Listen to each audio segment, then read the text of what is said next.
Pernah kepikiran nggak sih soal napas? Kita kan napas terus ya, ribuan kali sehari, dan seringnya nggak kita sadari. Tapi, gimana sih sebenarnya cara kerja mesin otomatis yang super canggih ini?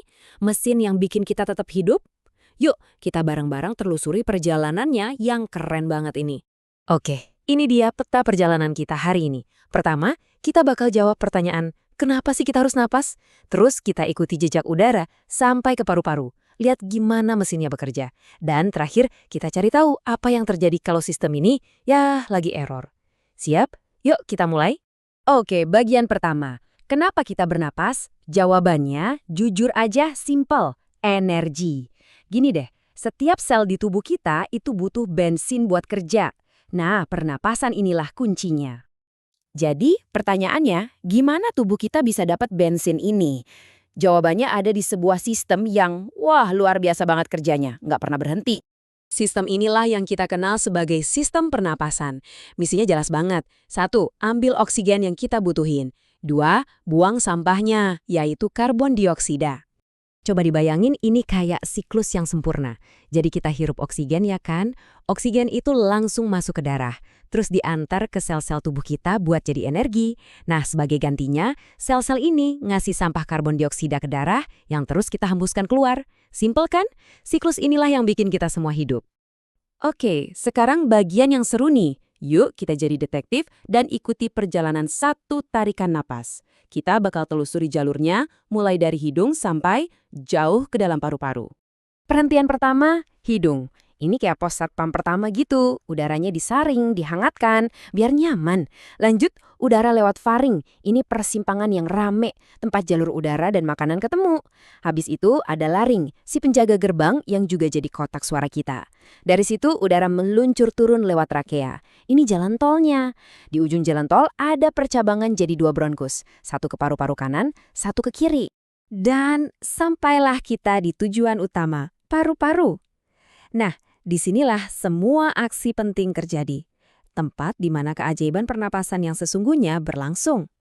Jadi, semua jalur yang tadi kita lewatin, dari hidung sampai trakea, itu semua tujuannya cuma satu, nganterin udara dengan selamat ke terminal utamanya, yaitu paru-paru kita ini. Coba bayangin deh, ada pohon tapi kebalik. Nah, kayak gitulah struktur di dalam paru-paru kita. Si bronkus tadi itu bercabang lagi, jadi pipa-pipa yang makin kecil, dan makin kecil, yang namanya bronchiolus, menyebar ke seluruh penjuru paru-paru.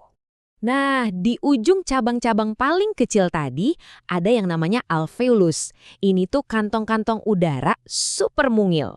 Dan disinilah main eventnya. Momen pertukaran emas, oksigen lompat ke darah, dan karbon dioksida ditendang keluar. Oke, kita udah tahu jalurnya. Tapi apa sih yang sebenarnya memompa udara ini masuk dan keluar? Sekarang kita bakal kenalan sama mesin super kuat di balik setiap tarikan napas kita.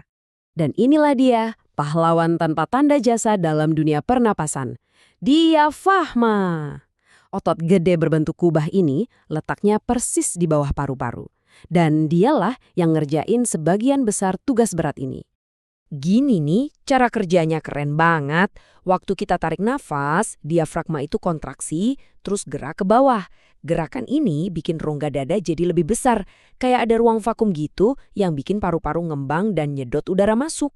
Simple tapi jenius banget kan? Terus, pas kita hembuskan napas, prosesnya tinggal dibalik. Diafragma jadi rileks, ngelengkung lagi ke atas, dan nekan paru-paru dari bawah. Nah, tekanan inilah yang dengan lembut ngedorong udara bekas yang penuh karbon dioksida keluar dari tubuh. Gitu aja terus. Tapi ya, namanya juga sistem yang rumit ya. Kadang nggak selamanya mulus. Yuk kita lihat beberapa gangguan yang paling umum terjadi di sistem pernapasan kita. Pasti sering dengar kan 3 ini? Flu, asma, sama bronkitis. Masing-masing ini nyerangnya beda-beda.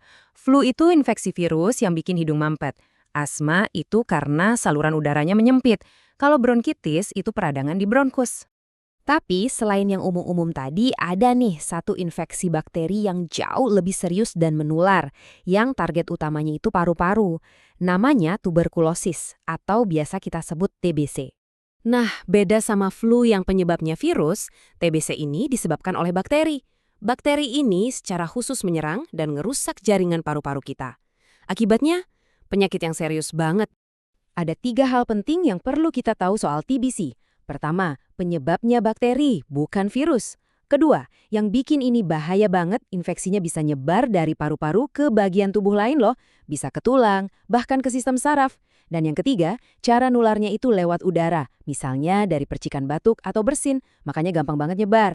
Jadi, kalau kita pikir-pikir lagi ya, ini benar-benar menakjubkan. Dari satu tarikan napas simpel sampai pertukaran gas yang rumit di tingkat sel. Sistem pernapasan kita ini tuh kayak sebuah mahakarya. Mesin biologis yang super canggih yang kerja tanpa henti buat nopang hidup kita. Nah, sebagai penutup, saya mau kasih satu pertanyaan buat direnungkan. Setelah kita lihat semua keajaiban yang terjadi di dalam tubuh kita setiap detik ini, kira-kira ada satu hal nggak yang bisa kita lakuin hari ini buat lebih menghargai setiap tarikan napas kita? Mungkin sesederhana berhenti sejenak dan ya nikmati aja napas kita.